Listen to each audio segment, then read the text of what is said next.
How are we doing, everybody? This is Rob Naplin. You're back for another episode of the Bare Necessities podcast. I'm going to apologize now in case you hear a little bit of a background noise of a jackhammer going on outside. All week, there's been no construction, but of course, day of recording, they're going to be right outside my window doing construction. But that was not going to stop the show from going on. We have a friend of mine who I met about a year ago here in New York City. That connected over quite a number of different things around branding and marketing.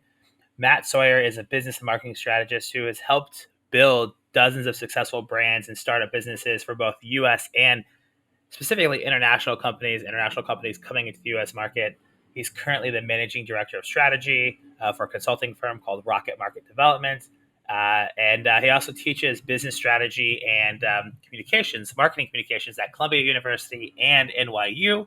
And what we're here to talk about today is he has a new book coming out this fall titled Make It in America: How International Companies and Entrepreneurs Can Successfully Enter and Scale into the US Market. And we're pretty excited to get into that. So, Matt, thank you so much for coming on, my friend. Well, thank you. Thank you, Rob, and hello to everyone out there in Bear Nation. Yeah, we're excited to have you. And, it's been a little while. I mean, I think the last time we spoke or caught up was a few months ago. Um, Yeah, for I think for your master's class over the summer, yeah, you which were was very generous. You were very generous, and you came on to speak to my students at NYU and gave them a lot of really good insights in terms of what happens behind the scenes, in terms of from a recruiter's perspective. What they're looking for in terms of talent, in terms of how they evaluate people, and that was so helpful for the students to sort of get that real inside scoop. yeah. Well, I'm glad it was helpful, and I always love bringing back my old recruitment days, but also the kind of the personal brand side of things, and I think it's really important. Especially since it was an international class, they're coming off their internship portion and looking at graduating, here this year as they came off the summer semester into the final spring semester and our fall semester. Just really understanding how do you leverage that? Like that's so hard, and I think that's a lot. It's really hard for a lot of people in general when it comes to branding and the way we communicate our brand, both personally and professionally, right? Which is something that founders and entrepreneurs struggle with as they come into the U.S. market.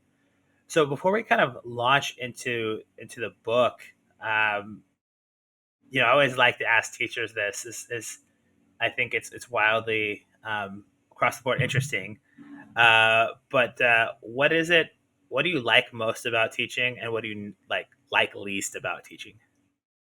Yeah, well, what I love is that, I love lots of things, certainly in terms of I feel as if I'm making a real impact and that, connecting with the students. And then afterwards, a lot of them have kept in touch with me and told me, you know, how helpful I was. And I had one student who's now the product manager of TikTok. And so that's really always very satisfying. And I learn a lot from it too. I learn from the students, about what's happening, about all sorts of things, reevaluating some of the concepts and the things that I have taken for granted, and it's always so very satisfying. I guess the thing I hate most is the grading of the papers. Like right now, I have 55 students, and I really try to give each one of them, some sort of advice in terms of, well, what you could do better. How could this be a little bit better? And because I feel that that's my role as a teacher, is not just say, "Hey, this is great, you got an A," but this is what you could have done better, and that is time consuming. So um, I guess that's the worst part of it. Yeah, I always wondered why so many of my professors and teachers would want to do so many pop quizzes and things like that. Just more work for you, just to make sure I know my stuff. That's a lot more work for you, you know. But it is interesting, and I love working with youth as well, especially Gen Z, and looking at those coming out. I feel personally that a lot of professors out there.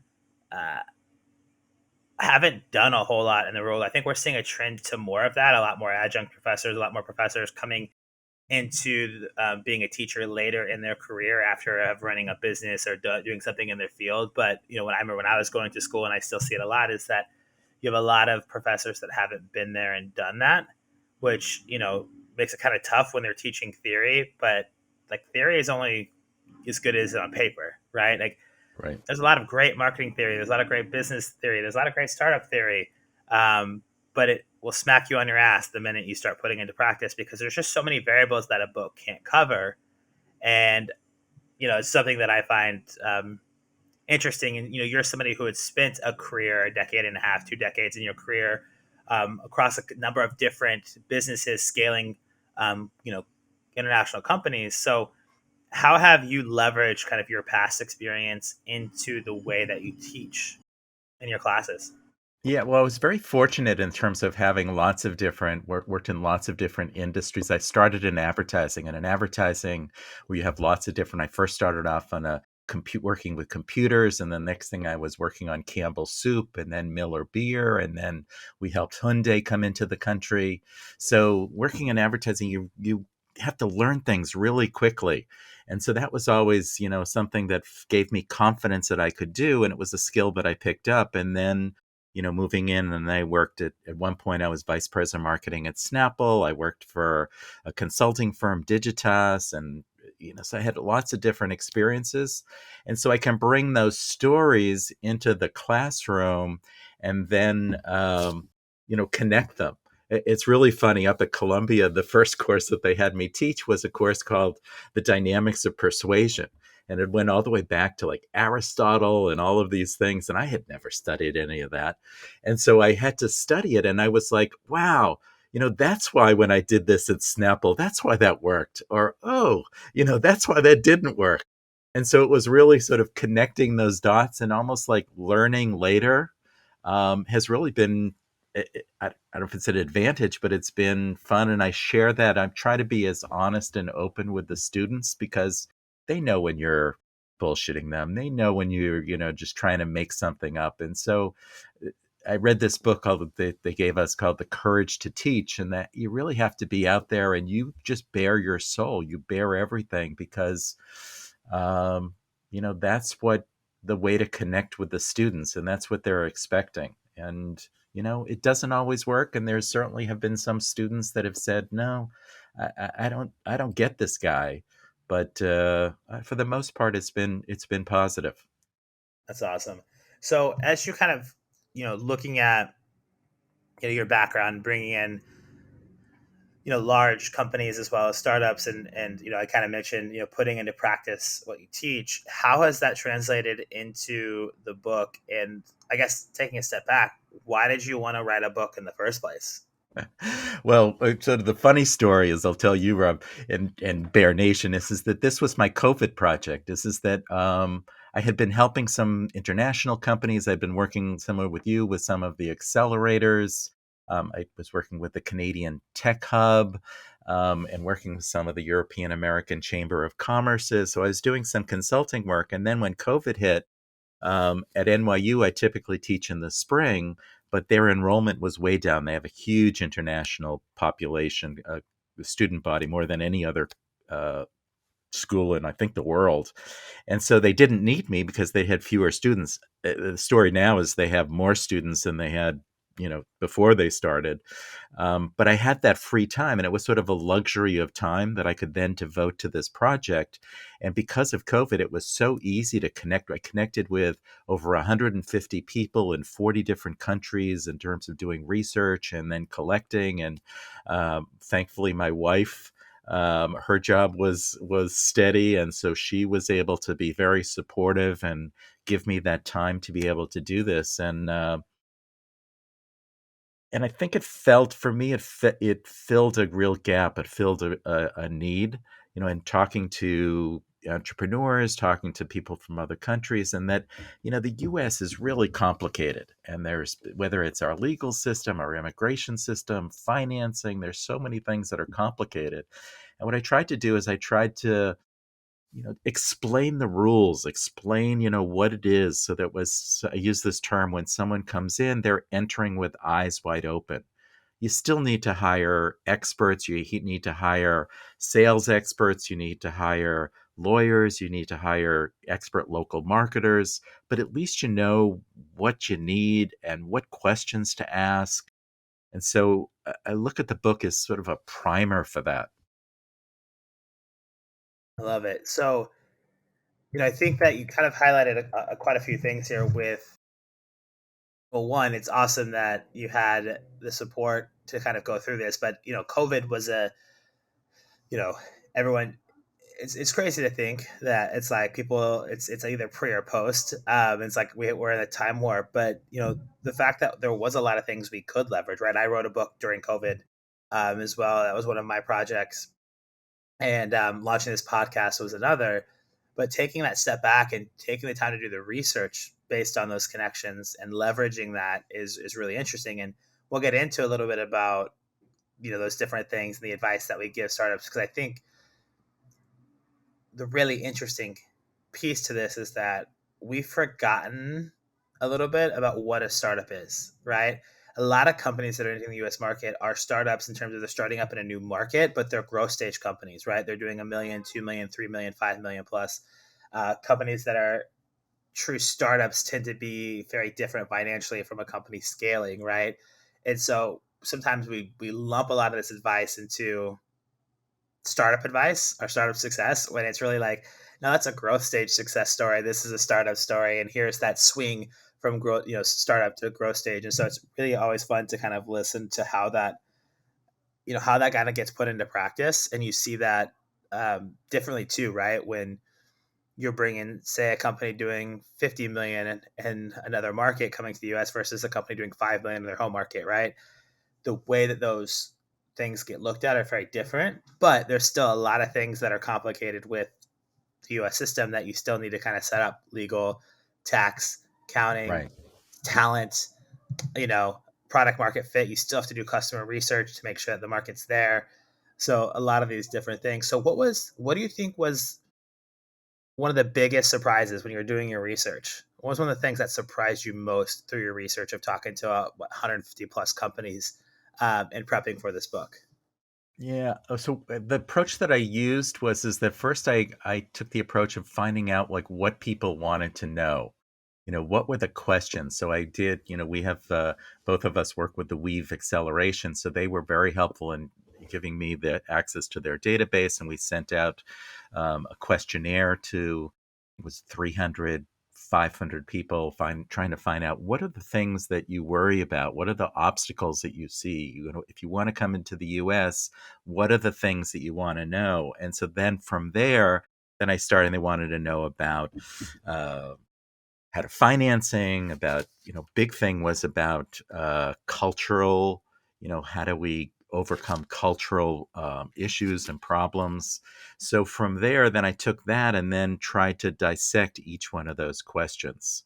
So I guess that, what was most surprising is that there wasn't a lot of difference between, let's say, middle stage companies and startups. The big difference there was is in terms of the financing. And so for startups, the whole getting the financing, and whether you go the investment bank route or venture capital route or the bank system, that's a lot more complicated. Whereas the more established companies kind of didn't need to worry about that aspect as much. Yeah.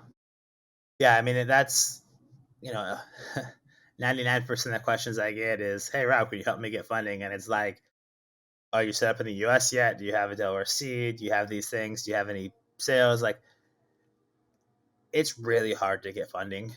And right now, even more so with inflation being so high and a lot of things happening. And you're seeing a trend. We saw this trend. So, right, we had um, some different things happen in 2018 and 2019 where a lot of money was spent in early stage, and then it went really big into Series D rounds. You saw some huge Series C, Series D, even some big Series B in like that 2019. And the kind of trend was like, oh, 2020, we're going to go back to like earlier stage and risk. And then 2020 happened, people put things on pause. And as we've come out of it with high inflation, companies don't want to invest in pre-revenue, or they don't want to invest in risky companies that are not established, especially here in the US market. And so until you have some of those like key traction, like the thought of getting funding is really tough. In fact, I'm helping a company fundraise that's a pre-revenue wearable device in IoT, and I know that wearable devices having any sort of hardware is like almost impossible to get funding for, and pre-revenue is even harder.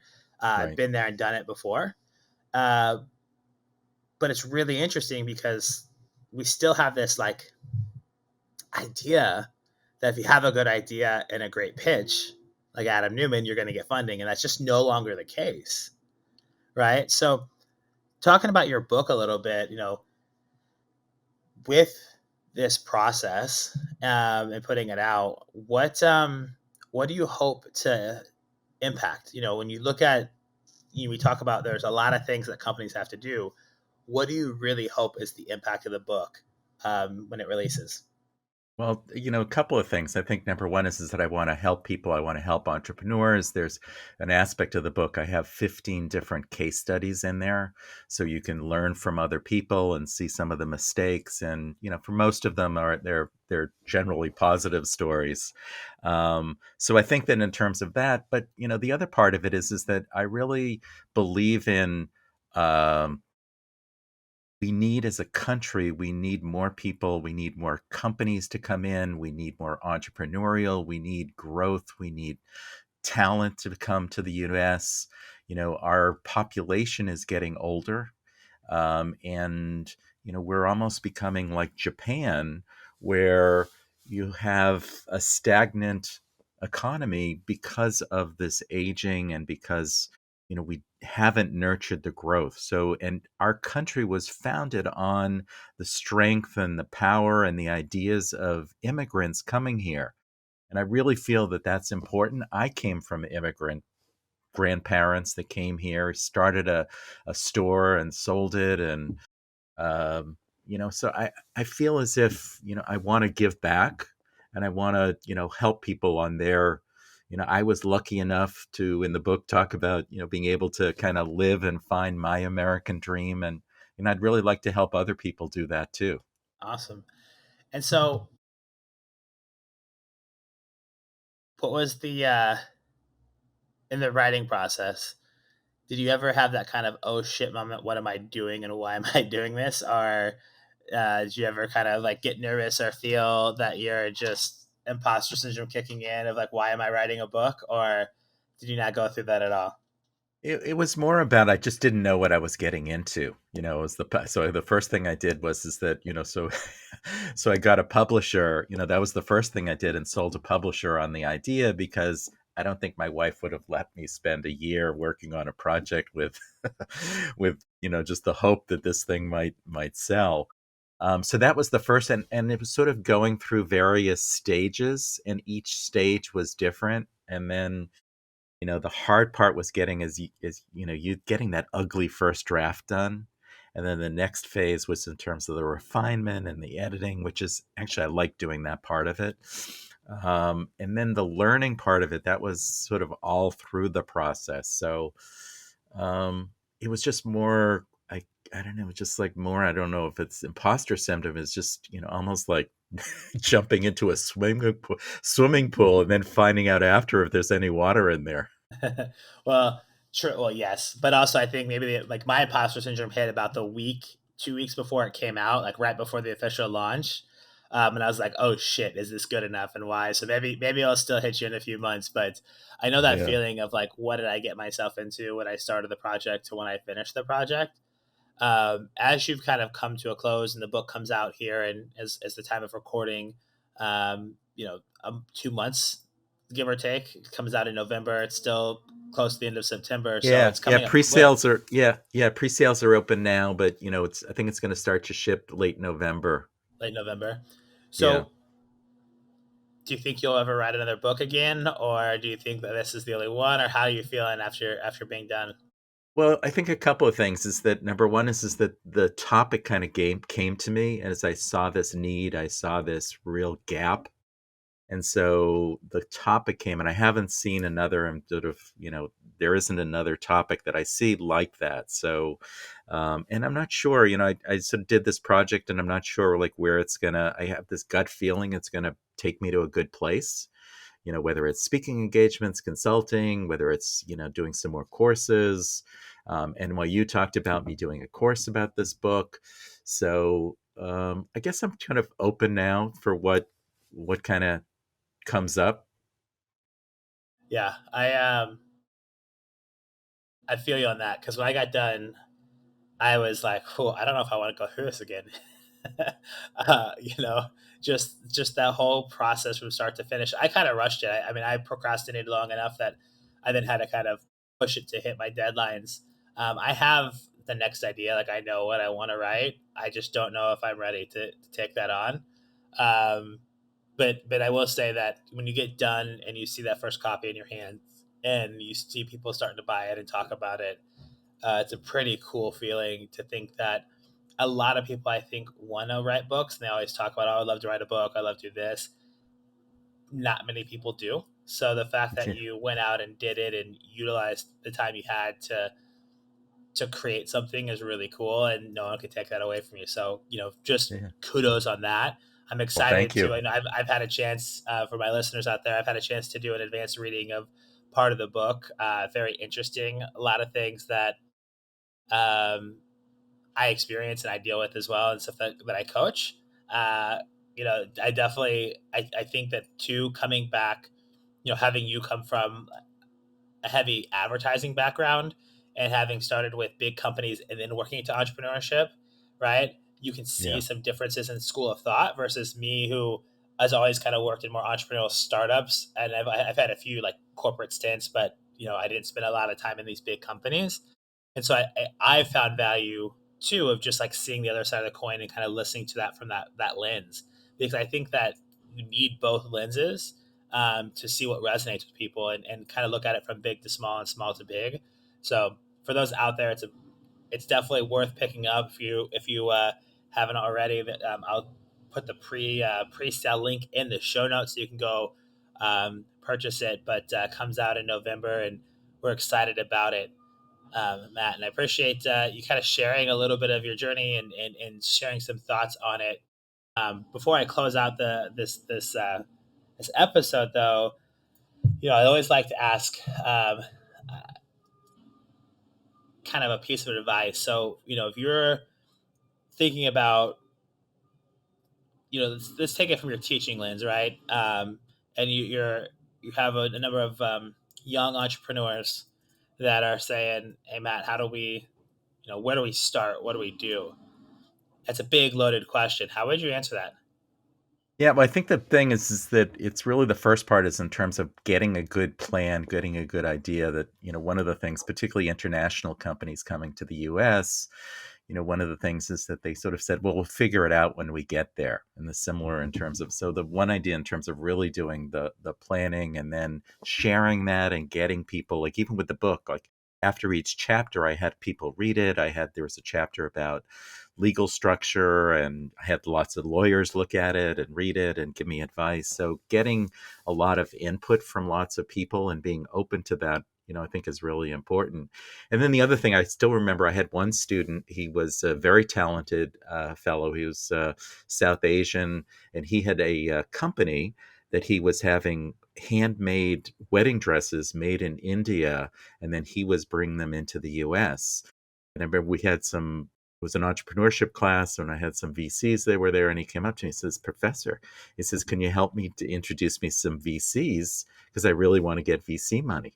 And I says, well, before you do that, well, why do you want to? You can have self-funded, you can have a nice little business, you can send your kids to private school, and you wouldn't have to have someone else as a boss. You really need to think it through in terms of, well, what do you want those kind of investors? And so he ended up going off by himself. I think he had his father do some of the funding, and now he's got his own brand, and he's got started his, a second company.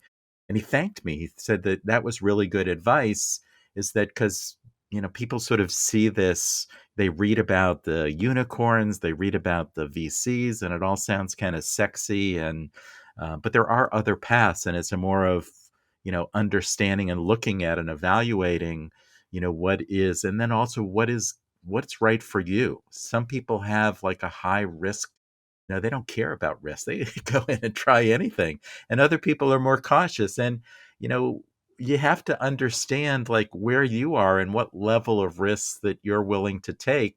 I'm taking risks now, but I'm at the the the second half of my life. My kids are going through college, they're both working, they're doing great. So I don't have those same pressures, so I can take more risks. But people are at different phases. So I don't know. It's a lot of you know questioning and questioning yourself and being open.